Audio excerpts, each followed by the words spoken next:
अस्सलाम वालेकुम स्टूडेंट, जैसे आप लोगों को पता है कि मुल्क के हालात को मद्देनज़र रखते हुए हमारा जो है ऑनलाइन वो तालीम का सिस्टम जारी है। तो ये होपफुली के जो मामला सारे वे ये सॉल्व हो जाएंगे और हमारी ये दुआ भी है अल्लाह ताला से कि जल्दी हो जाएं। लेकिन हम जो अपना तालीम का निज़ाम है बेटा, वो हम अपना कंटिन्यू रखेंगे ऐसे ही, लेकिन हम अपना तालीम का जो है वो हर्ज नहीं होने देंगे। तो ये तो इस लिहाज से हमारा जो आज का लेक्चर बनता है वो है कंप्यूटर, 8th की कंप्यूटर है और इसका टॉपिक है बेसिक्स ऑफ गूगल शीट्स। ठीक है, आप लोगों की जो डायरी में SLO है वो है basics of Google sheet grids. Grid होता है ये गूगल शीट पर जो रोज़ और कॉलम होते हैं ना, इन दोनों को मिलाकर हम बोलते हैं गूगल ये शीट या स्प्रेडशीट ग्रिड्स।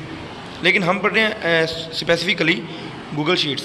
तो रोज़ और कॉलम मिलाकर आपके पास होता है गूगल शीट ग्रिड्स। तो उसकी कॉलम, रोज़, सेल रेंज, नेम बॉक्स, ये सारा आज हम पढ़ेंगे कि गूगल शीट की बेसिस क्या होती हैं। जो गूगल शीट अगर आप लोग ओपन करते हो, ये वैसे आप लोगों को पता है कि ऑनलाइन है ना। तो ऑनलाइन होती है ये, जैसे ना आप लोगों को पता है कि हमने MS एक्सेल पढ़ा है, हाँ हम लोगों ने इससे पहले। तो MS एक्सेल की जैसे शीट होती है वर्कशीट, और बहुत सारी अगर मिल जाए तो बन जाते हैं वर्कबुक। ऐसे ही जो MS एक्सेल की वर्कशीट है ना, सेम ऐसे ही आप लोगों की गूगल की स्प्रेडशीट होती है, और उसके रोज़ होती हैं, उसकी कॉलम होती हैं। ठीक है, तो पहले अगर इसकी हम बात करें, इसकी इंट्रोडक्शन की शीट होती कैसे है। तो शीट में ना जो ऊपर ये ABCD आपको नज़र आ रहा होता है, ये ABCD ये होता है इसकी कॉलम होते हैं, सही है। और ये जो इधर साइड पे 1 नज़र आ रहा है, 1 के नीचे ना 1 2 3 4 ऐसे ना चलता रहता है, और ये आपके होते हैं, आपकी रोज़ होती हैं, सही है। ABCD जो है आपका हॉरिजॉन्टल है ये, बल्कि ये कॉलम आपके वर्टिकल होंगे और रोज़ होंगी हॉरिजॉन्टल, सही है। तो ये होता है स्प्रेडशीट का बेसिक। अगर जब आप ओपन करते हो तो ये आपके सामने ऐसे बॉक्सेस ओपन होते हैं कॉलम और रोज़ की फॉर्म में, ये होती है आपकी शीट। ठीक है, अगर आपने एक से ज़्यादा शीटें ओपन करनी है या नई शीट ओपन करनी है तो कंट्रोल बल्कि शिफ्ट प्रेस करोगे, शिफ्ट के साथ F11, shift plus F11 open करोगे तो आपके सामने एक नई शीट ओपन हो जाएगी, सही है। उसके बाद नंबर 1 पर आपके पास है सेल क्या होता है। सेल बेटा कोई भी बॉक्स है जो आपको सामने नज़र आ रहा होता है गूगल शीट में, जैसे ये 1 लिखा हुआ है, ये 1 वाला क्या है, एक सेल है। तो कोई भी बॉक्स आपके सामने बना होता है वो सेल होता है। जैसे ये एक B वाला हेलो वर्ल्ड लिखा हुआ है, ये दूसरा है। कोई भी सेल आपका, आप कोई भी वैल्यू यहाँ पर पुट कर सकते हो, कोई भी डेट पुट कर सकते हो। आप डेट वगैरह पुट करने के लिए आपको ना ऊपर ऑप्शन होंगे, इधर ये जो ऊपर ऑप्शन नहीं बने हुए ये 100% वगैरह, ये डॉलर का साइन है, यहाँ पर आपका डेट का ऑप्शन भी होता है। तो वो डेट भी आप इसे पुट कर सकते हो, अपने मार्क्स पुट कर सकते हो, एक जगह अपना नाम पुट कर सकते हो, ऐसे ही, ठीक है।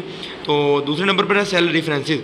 सेल रेफरेंस बेटा आपके सेल का नेम होता है। जैसे ना ऊपर ये A1 लिखा हुआ है, A और 1, ये ना सेल का रेफरेंस है, सेल का एड्रेस लगा लें आप लोग कि अगर आपने यहाँ से A ओपन किया है, वो A वाला आपका कॉलम है और 1 वाला आपकी जो रो है, तो ऊपर आपका जो सेल का एड्रेस क्या बनेगा, A1।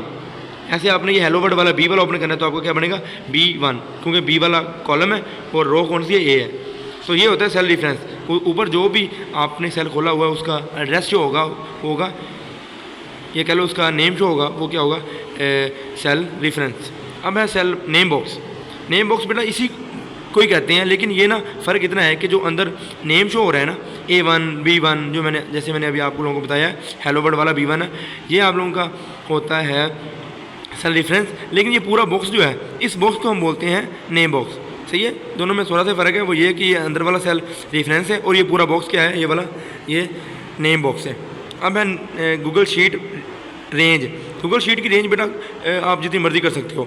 आप एक सेल भी सेलेक्ट कर सकते हो, मल्टीपल सेल भी सेलेक्ट कर सकते हो, एक कॉलम भी और एक पूरी रो भी कर सकते हो सेलेक्ट, सही है। लेकिन ये करने का थोड़ा सा तरीका है, वो थोड़ा डिफरेंट है हर किसी को। लेकिन पहले तो ये देखें कि अगर जो सेल आप लोगों ने सेलेक्ट करना है, अगर एक सेल सेलेक्ट करना है, उस पर आपने माउस लेके आकर